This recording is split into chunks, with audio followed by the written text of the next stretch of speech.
अनुराग यक्षिणी की तरफ निगाहें करते हुए कहता है, यक्षिणी, मार दे इस कमीने को। मुझे नहीं लगता ये हमें कुछ बताने वाला है। मुझसे गद्दारी की सजा मौत है। प्रशांत यक्षिणी के सामने रोते हुए कहता है, नहीं यक्षिणी, मुझे मत मारना। मैंने कुछ नहीं किया है। चित्रा ने मुझे बताया था कि इस भक्षानर ने तुम्हें कैद करके रखा हुआ है। मैं तो यहाँ पर तुम्हें आजाद कराने के लिए ही आया था, वरना तुम ही बताओ मैं यहाँ पर इस भक्षानर के पीछे पीछे इस कमरे में क्यों आता। मुझे तो पहले से ही पता था कि ये लेखक बाबू नहीं बल्कि भक्षानर है। कामेश्वरी यक्षिणी खामोशी के साथ प्रशांत की सारी बातें सुनते रहती है। उसके कुछ समझ नहीं आ रहा था वो क्या करे।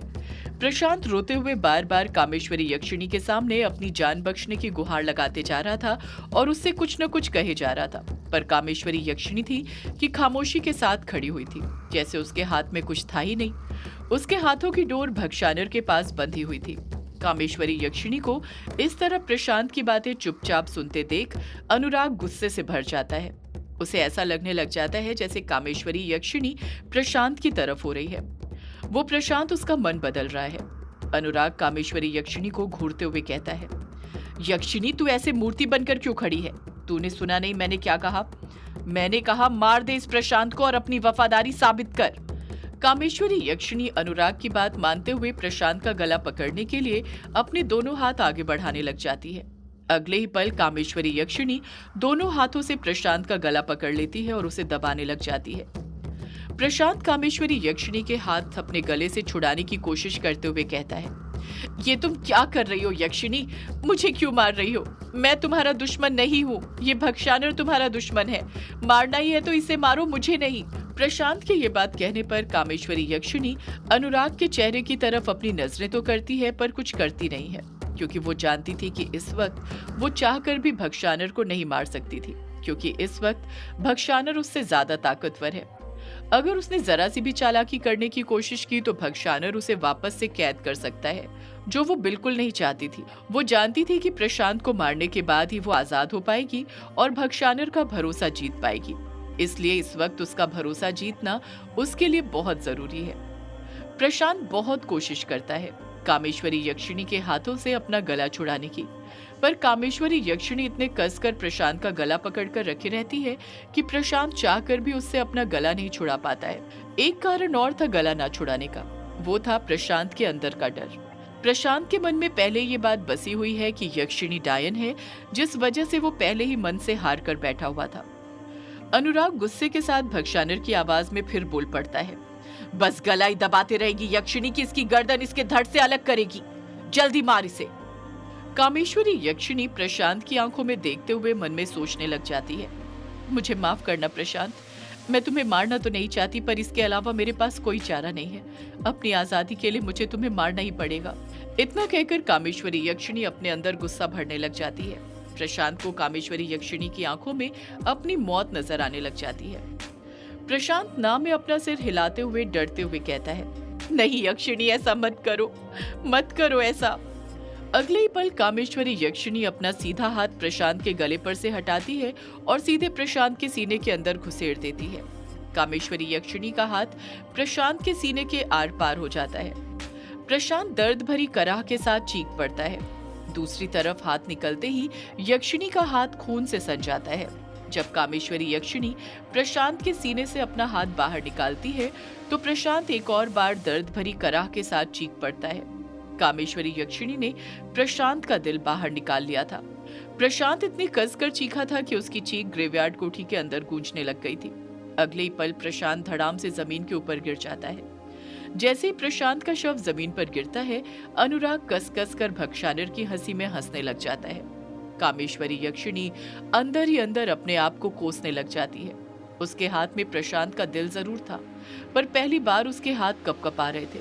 उसे कहीं न कहीं इस बात का पछतावा था कि उसने प्रशांत को अपनी आजादी के लिए मार दिया था। अनुराग की हंसी, कामेश्वरी यक्षिणी का दर्द और प्रशांत की चीख के साथ ही कामेश्वरी यक्षिणी अतीत की यादों में से बाहर आ जाती है।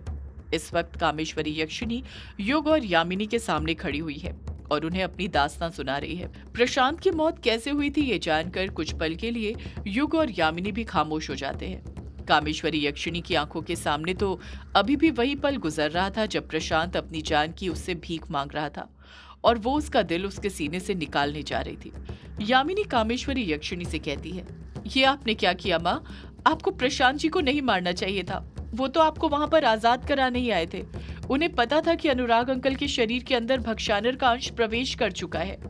कामेश्वरी यक्षिणी नम आंखों के साथ यामिनी को अपनी मजबूरी समझाने की कोशिश करते हुए कहती है, मुझे पता है यामिनी बेटी, मुझे सब पता है, पर तुम ही बताओ मैं क्या करती।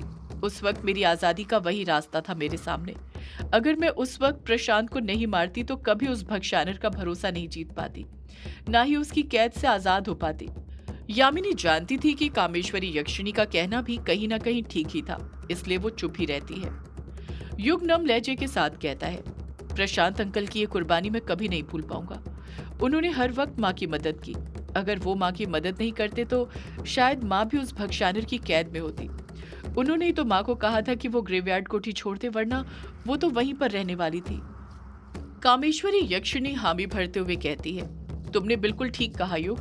प्रशांत सच में एक बहुत नेक इंसान था, जिसने अपनी जान से ज्यादा परवाह चित्रा की।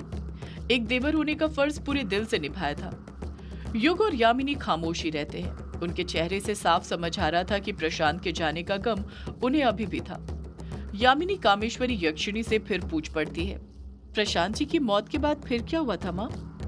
कामेश्वरी यक्षिणी यामिनी और युग को फिर से अपनी दास्तान सुनाते हुए कहती है, प्रशांत को मारने के बाद मैंने उस भक्षानर का भरोसा जीत लिया और अपने वादे के मुताबिक उसने सच में मुझे उस कैद से रिहा कर दिया था और फिर मैं उसी के साथ ग्रेवयार्ड कोठी में रहने लग गई। युग कामेश्वरी यक्षिणी को बीच में टोकते हुए कहता है, ठीक उसी तरह जिस तरह आप पापा के साथ ग्रेवयार्ड कोठी में रहती थी। कामेश्वरी यक्षिणी युग की बात में हामी भरते हुए कहती है, हाँ युग, मैं उसी तरह भक्षानर के साथ ग्रेवयार्ड कोठी में रहने लग गई थी। बस फर्क ये था कि पहले मैं अपनी खुशी से अपने प्यारे लेखक बाबू के साथ ग्रेवयार्ड कोठी में रहती थी, पर अब मजबूरी में रहना पड़ रहा था, वो भी उस भक्षानर के साथ। वादे के मुताबिक मुझे उसकी सारी बात माननी पड़ रही थी। वो जो कहता था मुझे वो करना पड़ता था। वो जिसको मारने को बोलता था उसे मारना पड़ता था। वो जब साथ में सोने बोलता मुझे उसके साथ सोना पड़ता था। इतना कहकर कामेश्वरी यक्षिणी खुद ही चुप हो जाती है। युग तुरंत बोल पड़ता है, आप ये सब चुपचाप क्यों सह रही थी कामेश्वरी जी? आप तो आजाद हो गई थी, तो आपको तो सीधे उसे मार देना चाहिए था। कामेश्वरी यक्षिणी युग के सवाल का जवाब देते हुए कहती है, नहीं युग, मैं उसे ऐसे ही नहीं मार सकती थी। आजाद होने के बाद मैं उतनी ताकतवर भी नहीं थी कि मैं उस भक्षानर का अंत कर दूं। वो मुझसे ज्यादा ताकतवर था। पहले मुझे उसकी तरह ही ताकतवर बनना था। खुद को ताकतवर बनाने के लिए मैंने वापस से मर्दों के शिकार करना शुरू कर दिए थे, जिससे मेरी डायन की शक्ति बढ़ने लग गई थी और फिर बस मैं सही वक्त का इंतजार कर रही थी उस भक्षानर को मारने का। पर एक और कारण था युग, जिस वजह से मैं उसे नहीं मार रही थी। युग कामेश्वरी यक्षिणी से कुछ पूछता उससे पहले ही यामिनी पूछ पड़ती है, और दूसरा क्या कारण था माँ उस भक्षानर को नहीं मारने का? कामेश्वरी यक्षिणी यामिनी के सवाल का जवाब देते हुए कहती है, मेरे लेखक बाबू यामिनी। इतना कहकर कामेश्वरी यक्षिणी एक लंबी आह भरती है और फिर बोल पड़ती है, वो भक्षानर का अंश लेखक बाबू के शरीर में समाया हुआ था और कहीं ना कहीं लेखक बाबू की आत्मा अभी भी उनके शरीर के अंदर जिंदा थी और मेरे समझ नहीं आ रहा था कि मैं उस भक्षानर को कैसे लेखक बाबू के शरीर में से निकालूं। पर इतना कहकर कामेश्वरी यक्षिणी चुप हो जाती है। जैसे ही कामेश्वरी यक्षिणी चुप होती है, युग पूछ पड़ता है, पर क्या कामेश्वरी जी? कामेश्वरी यक्षिणी युग को पूरी बात बताते हुए कहती है, पर ये युग कि जब से मैं आजाद हुई थी मैंने लेखक बाबू से बात ही नहीं की थी। लेखक बाबू फिर मुझे कभी उनके शरीर में नजर नहीं आए थे। युग अपनी दोनों भवें ऊपर उठाते हुए हैरानी के साथ कहता है, क्या? कामेश्वरी यक्षिणी हामी भरते हुए कहती है, हाँ युग, मैंने कई बार कोशिश की थी लेखक बाबू की आत्मा को फिर से जगाने की, पर वो कभी जगी ही नहीं। हमेशा मुझसे वो भक्षानर ही बात करते रहता, जिससे बात करके बस मेरे अंदर गुस्सा भरता और कुछ नहीं। पर फिर वो दिन भी आया जब मैंने आजाद होने के बाद पहली और आखिरी बार लेखक बाबू की आवाज सुनी थी। युग हड़बड़ाहट के साथ कामेश्वरी यक्षिणी से पूछ पड़ता है, फिर कब सुनी थी आपने पापा की आवाज कामेश्वरी जी? कामेश्वरी यक्षिणी युग के सवाल का जवाब देते हुए कहती है, जब विराट ग्रेवयार्ड कोठी आया था। युग हैरानी के साथ कहता है, क्या कहा आपने कामेश्वरी जी? विराट भैया आए थे, वो भी ग्रेवयार्ड कोठी?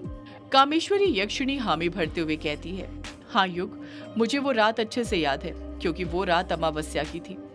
लेखक बाबू को ढूंढते हुए ही विराट रूम नंबर 666 में आ गया था। उस वक्त वो टाइपराइटर पर ही कहानी लिख रहे थे। उस वक्त मैं उसी कमरे में छुपी हुई थी। मुझे उनके बीच की सारी बातें याद है। विराट जमीन जायदाद के कागजों पर साइन कराने के लिए आया था। मैं तो विराट को देखकर ही समझ गई थी कि किसी ने उस पर टोना टोटका करके उसे भेजा है। तभी वो लेखक बाबू से जिद कर रहा था उन कागजातों पर साइन करने की, और लेखक बाबू ने भी सारे कागजातों पर बिना पढ़े साइन कर दिए थे। पर जब वो साइन कर रहे थे उसी वक्त उनकी नजर उन कागजातों में से एक कागज पर चली गई थी जिस पर उन्होंने साइन नहीं किए थे, और सीधे विराट को मना कर दिया था कि वो उस पर साइन नहीं करेंगे। युग फिर पूछ पड़ता है, कौन सा कागज था वो कामेश्वरी जी? कामेश्वरी यक्षिणी जवाब देती है, ग्रेवयार्ड कोठी के कागज युग। विराट चाहता था कि लेखक बाबू ग्रेवयार्ड कोठी भी उनके नाम पर कर दे, पर लेखक बाबू के अंदर जो भक्षानर समाया हुआ था वो नहीं चाहता था कि वो किसी के नाम वो ग्रेवयार्ड कोठी करे, क्योंकि अब वही उसका ठिकाना था। वो वहीं से अपने मकसद को अंजाम देने वाला था, और लेखक बाबू के एक बार कहने पर ही विराट उनकी बात मान भी गया था, क्योंकि लेखक बाबू पहले ही अपनी सारी जायदाद विराट के नाम कर चुके थे। पर जायदाद नाम करने के बाद भी उनके बीच कई बातें हुई, बातें नहीं कहा सुनी हुई। इतना कहकर कामेश्वरी यक्षिणी चुप हो जाती है। युग तुरंत कामेश्वरी यक्षिणी से पूछ पड़ता है, कैसी कहा सुनी कामेश्वरी जी? कामेश्वरी यक्षिणी युग को सारी बात बताते हुए कहती है, उस रात विराट ने लेखक बाबू से कहा था कि वो ग्रेवयार्ड कोठी छोड़कर चले जाए।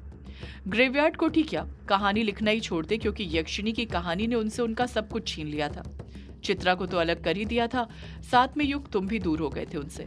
इसलिए विराट नहीं चाहता था कि लेखक बाबू यक्षिणी की कहानी लिखे। विराट तो इस बात पर यकीन ही नहीं कर रहा था कि यक्षिणी होती है। यामिनी कामेश्वरी यक्षिणी को बीच में टोकते हुए कहती है, मतलब विराट इन सब बातों को अफवाह ही मानता था? कामेश्वरी यक्षिणी हामी भरते हुए कहती है, हाँ यामिनी बेटी, पर लेखक बाबू भी विराट को विश्वास दिलाने में लगे हुए थे कि यक्षिणी होती है, और उन्होंने बातों ही बातों में बोल दिया था कि एक दिन उसका यक्षिणी से जरूर सामना होगा, और जब वो होगा तब किसी को बताने के लिए भी जिंदा नहीं बचेगा कि यक्षिणी होती है या नहीं होती है। असल में ये बात लेखक बाबू ने नहीं बल्कि उस भक्षानर ने विराट से कही थी। इतना कहकर कामेश्वरी यक्षिणी फिर चुप हो जाती है। कामेश्वरी यक्षिणी एक गहरी सांस अपने सीने के भीतर भरती है और फिर बोल पड़ती है, विराट के वहां से जाने के बाद भक्षानर बहुत गुस्से में था, और गुस्से की वजह थी विराट का यक्षिणी पर यकीन न करना। भक्षानर ने ही उस रात मुझे हुक्म दिया था कि मैं विराट को मार दूं, और मारने से पहले उसे इतना तड़पाऊं कि उसकी जितनी अकड़ है सारी निकल जाए। वो 7 जन्मों तक याद रखे कि यक्षिणी होती है, और यक्षिणी ने ही उसे एक जन्म में मारा था। यामिनी कामेश्वरी यक्षिणी को बीच में टोकते हुए कहती है, फिर आपने क्या किया माँ? कामेश्वरी यक्षिणी यामिनी के सवाल का जवाब देते हुए कहती है, मैं क्या करती यामिनी बेटी, तुम ही बताओ। मैं मजबूर थी और मुझे ना चाहते हुए भी विराट को मारना पड़ा। अमावस्या की रात उसे अपना शिकार बनाना पड़ा। मुझे अच्छे से याद है, उस रात वो फोन पर अपनी पत्नी वंदना से बात करते हुए जा रहा था। उस रात उसकी शादी की सालगिरह थी। नदी पार करते वक्त ही मैं वहां पहुंच गई थी, और उसी वक्त मुझे उसे अपना शिकार बनाना पड़ा। उसे मैंने अपने रूप जाल में इस तरह फंसाया कि जब तक वो होश में आया तब तक वो अपनी मौत के पास पहुंच चुका था। सदियों से है पुरानी ये है यक्षिणी की कहानी। यक्षिणी एक आग है, यक्षिणी तेरा ख्वाब है।